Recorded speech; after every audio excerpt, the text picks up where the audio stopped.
Hello everyone. Ayodhya के राम मंदिर में रामलला के प्राण प्रतिष्ठा के पश्चात आगामी परीक्षाओं को ध्यान में रखकर आज हम यहां पर इससे संबंधित महत्वपूर्ण घटनाक्रमों को डिस्कस करेंगे। देखा जाए तो राम मंदिर के इतिहास से लेकर के वर्तमान स्थिति तक इस मंदिर की शैली से लेकर के राम मूर्ति के बारे में कई तरीके के प्रश्न यहाँ पर इससे बनते हैं, जो कि आगामी परीक्षाओं के लिए यहाँ पर आपके लिए जरूरी है। ऐसे सभी महत्वपूर्ण तथ्यों को लेकर के हम यहाँ पर एक QA के माध्यम से आप सभी को समझाने का प्रयास करते हैं महत्वपूर्ण जानकारियां जो कि अयोध्या के राम मंदिर से संबंधित हैं। चलिए यहाँ पर नजर डालते हैं क्या क्या घटनाक्रम घटित हुए हैं। सबसे पहले अगर हम बात करें, अगर आपसे क्वेश्चन यहाँ पे हो सकता है जैसे कि राम मंदिर के स्थान पर मस्जिद कब और कैसे आई थी या कैसे बनी हुई थी, तो देखिए इसके बारे में यहाँ पे जो कहानी है, जो घटनाक्रम है, जो इतिहास हमें यहाँ पे आपको बताता है कि 1528 में बाबर ने एक यहाँ पे सैनिक जिसका नाम था मीर बाकी ने राम मंदिर को यहाँ पे नष्ट करके उसके अवशेषों पर यहाँ पर देखा जाए तो एक मस्जिद का, जिसे बाबरी मस्जिद कहते हैं, का निर्माण यहाँ पर कराया था। और बाबरी मस्जिद में देखा जाए तो यहाँ पर इसके संदर्भित यहाँ पर उल्लेख भी मिलते रहे थे। दूसरा क्वेश्चन, अयोध्या राम मंदिर का विवाद पहली बार अदालत में यहाँ पर कब पहुंचा था? तो यहाँ पर इसका तथ्य क्या है, 1885 में पहली बार जो है मामला फैजाबाद जिला अदालत में यहाँ पर अयोध्या के राम मंदिर का जो विवाद था, मंदिर वर्सेस मस्जिद का जो मुद्दा था, वो पहली बार जो होता है अदालत का रुख करता है 1885 में, वो भी फैजाबाद जिला अदालत में।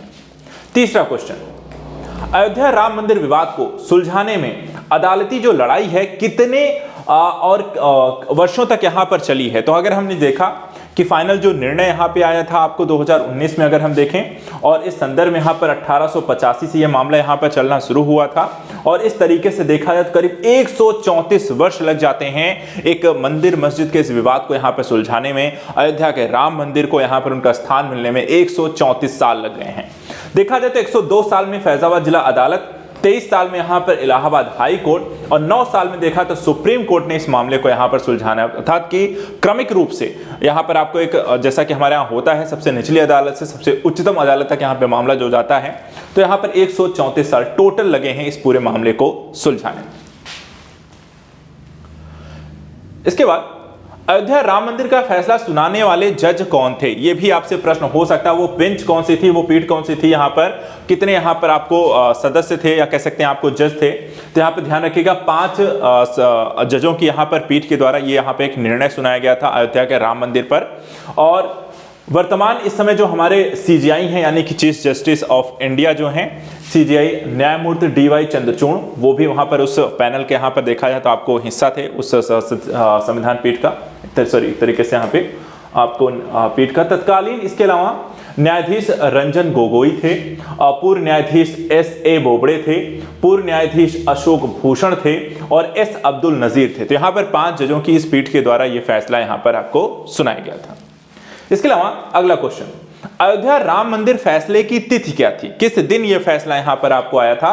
तो 9 नवंबर 2019 और दिन शनिवार। ठीक है, 9 नवंबर 2019 को फैसला आया, अर्थात अयोध्या में जहां पे मस्जिद थी वहां पे जो रामलला आपको जो टेंट पे थे वहीं पे राम मंदिर बनाने के यहाँ पर निर्णय आया और उस पक्ष में यहाँ पर आया। और इस तरीके से ये जो तारीख है ये भी यहाँ पर इतिहास का हिस्सा बन जाती है और यहीं से मार्ग प्रशस्त होता है जो वर्तमान समय में आज हम यहाँ पर 2024 में आपको 22 जनवरी 2024 को जो रामलला के यहाँ पर प्राण प्रतिष्ठा हुई है मंदिर में, तो यहाँ पर 9 नवंबर 2019 को वो दिन था जिसने ये मार्ग यहाँ पर आपको प्रशस्त किया था। तो इस तिथि को यहाँ पर ध्यान रखना है। एक और सवाल हो सकता है, जैसे कि पूछ लिया जाए राम मंदिर का पुनर्निर्माण, पुनर्स्थापना कब से यहां पर शुरू हुई? तो निर्णय यहां पर देखिए आया था 9 नवंबर 2019 को और धीरे धीरे करीब 1 साल लग जाते हैं, करीब 5 अगस्त 2020 को। 5 अगस्त 2020 को यहां पे प्रधानमंत्री नरेंद्र मोदी ने शिला पूजन कर श्री राम मंदिर पुनर्स्थापना की यहां पर आपको शुरुआत की थी। तो इस तरीके से यह मुद्दा यहां पर आगे बढ़ता है, उससे संबंधित यहां पे जो घटनाक्रम है उसमें तिथियां जरूर ध्यान रखिएगा, बहुत इंपॉर्टेंट है, यह आपसे एग्जाम में भी पूछा जा सकता है। इसके अलावा अयोध्या राम मंदिर की जो डिजाइन है ये किसने तैयार की है? ठीक है, जो आप देखते हैं अयोध्या का जो राम मंदिर है आपको एक नागर शैली में बना हुआ मंदिर है। ठीक है, और ये जो डिजाइन हमें यहाँ पर कल देखने को मिलती है इस तरीके से अहमदाबाद के चंद्रकांत सोमपुरा और उनके बेटे आशीष सोमपुरा, ठीक है, ने यहाँ पर इस मंदिर को उससे संबंधित जो डिजाइन है उसको यहाँ पे तैयार किया है। दोनों नाम ध्यान रखना है। मेन यहाँ पे जो है चंद्रकांत सोमपुरा जी हैं और इन्होंने सोमनाथ मंदिर के निर्माण के संदर्भ में भी काम किया है। और उसके अलावा यहाँ पे आशीष सोमपुरा जो कि उनके यहाँ पर बेटे हैं। अगला क्वेश्चन, अयोध्या राम मंदिर किस निर्माण शैली, किस मंदिर के यहाँ पर किस निर्माण शैली में यहाँ पर आपको बना हुआ है? तो ध्यान रखिएगा यहाँ पे नागर शैली में है। ठीक है, जो मंदिर निर्माण शैलियां यहाँ पर अगर हम देखें तो नागर शैली के अलावा यहाँ पर आपको एक द्रविड़ शैली है, दूसरा यहाँ पर आपको एक बेसर शैली है। ठीक है, और यहाँ पर आपको नागर, द्रविड़, बेसर तीन शैली यहाँ पर मंदिर निर्माण के संदर्भ में देखी जाती हैं, जिसमें से यहाँ पर उत्तर भारत के जो ज्यादातर मंदिर हैं वो आपको नागर शैली में बने हैं और अयोध्या का जो राम मंदिर है वो भी आपको नागर शैली में बना है। क्वेश्चन, किस राम मंदिर का यहाँ पे जो निर्माण किया गया है वो किस पत्थर से किया गया है? तो यहाँ पे ध्यान रखिएगा, राजस्थान के यहाँ पे देखा जाए तो बलुआ पत्थर से यहाँ पे श्री राम मंदिर का यहाँ पर आपको निर्माण किया गया है। इसके अलावा मकराना पत्थर क्या होता है, जो कि यहाँ पर आपको मंदिर के निर्माण में यहाँ पर भी ये भी लगा हुआ है।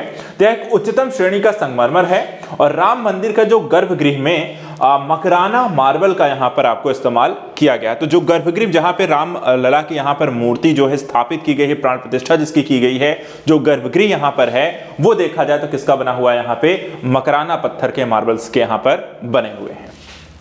और ये होते क्या हैं? तो एक उच्चतम श्रेणी के संगमरमर के पत्थर होते हैं। अगला क्वेश्चन, श्री राम मंदिर का मुख्य जो शिखर है उसमें कितने फलक के हैं? ठीक है, कितने फलक यहां पर हैं ये आपसे पूछे गए हैं। तो यहां पे ध्यान रखिएगा, अष्टफलकी है। कैसा है? अष्टफलकी है। श्री राम मंदिर का मुख्य जो शिखर है उसमें यहां पर अष्टफलकी यहां पर आपको संरचना देखने को मिलती है। यहां पर ये देख सकते हैं।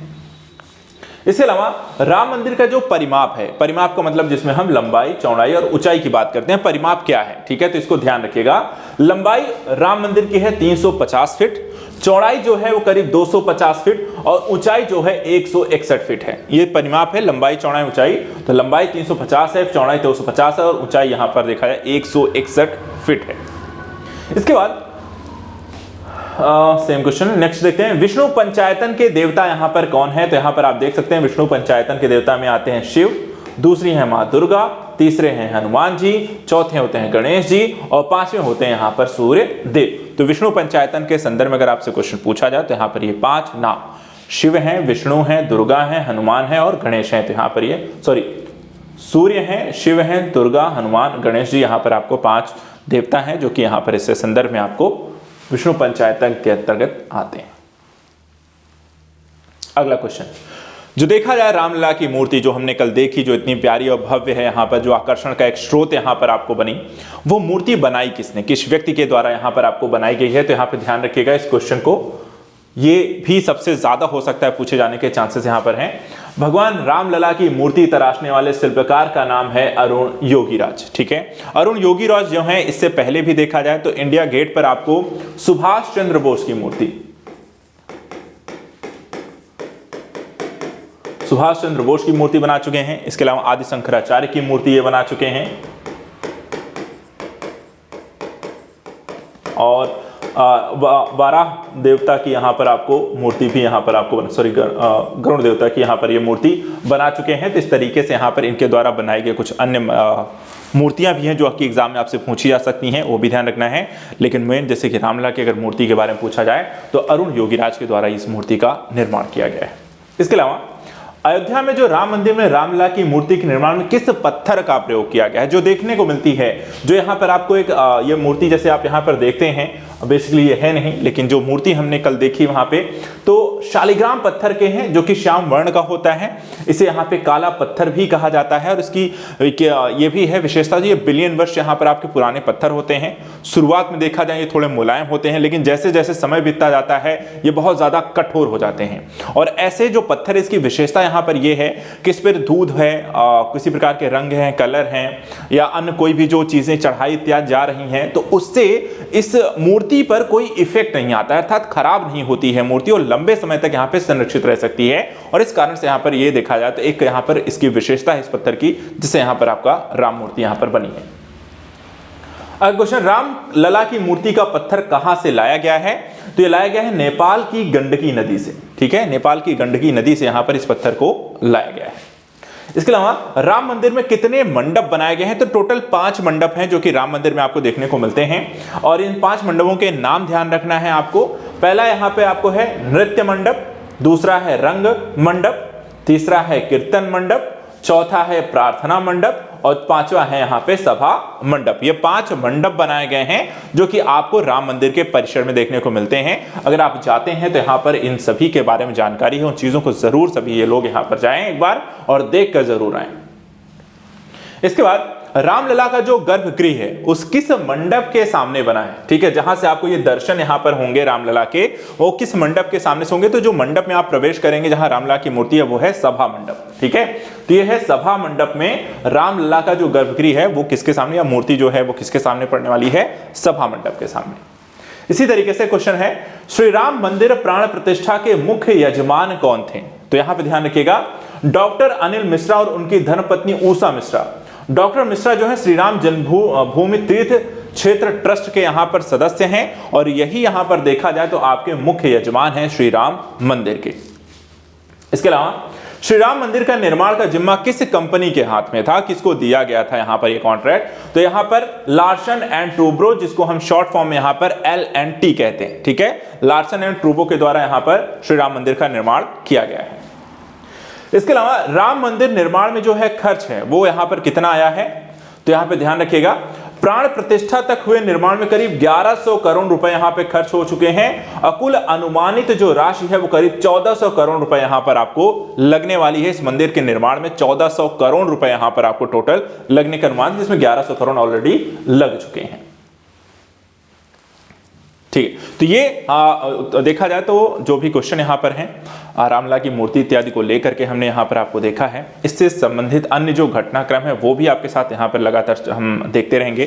साथ ही राम मंदिर के बारे में, नागर शैली के बारे में, उससे संबंधित घटनाक्रमों को, लेकिन यहां पर इन सभी तथ्यों को जरूर ध्यान दीजिएगा, रिवीजन करके जाइएगा। एग्जाम के परिदृश्य से यहां पर देखा है तो बहुत सारे जरूरी फैक्ट हैं इसमें, और ये आपके एग्जाम को लेकर के आपकी जो तैयारी है उससे राम मंदिर से संबंधित जो प्रश्न है वो यहाँ पर जरूर आपके हल कर देगा। तो आज के लिए इतना ही। Thank you so much and good luck.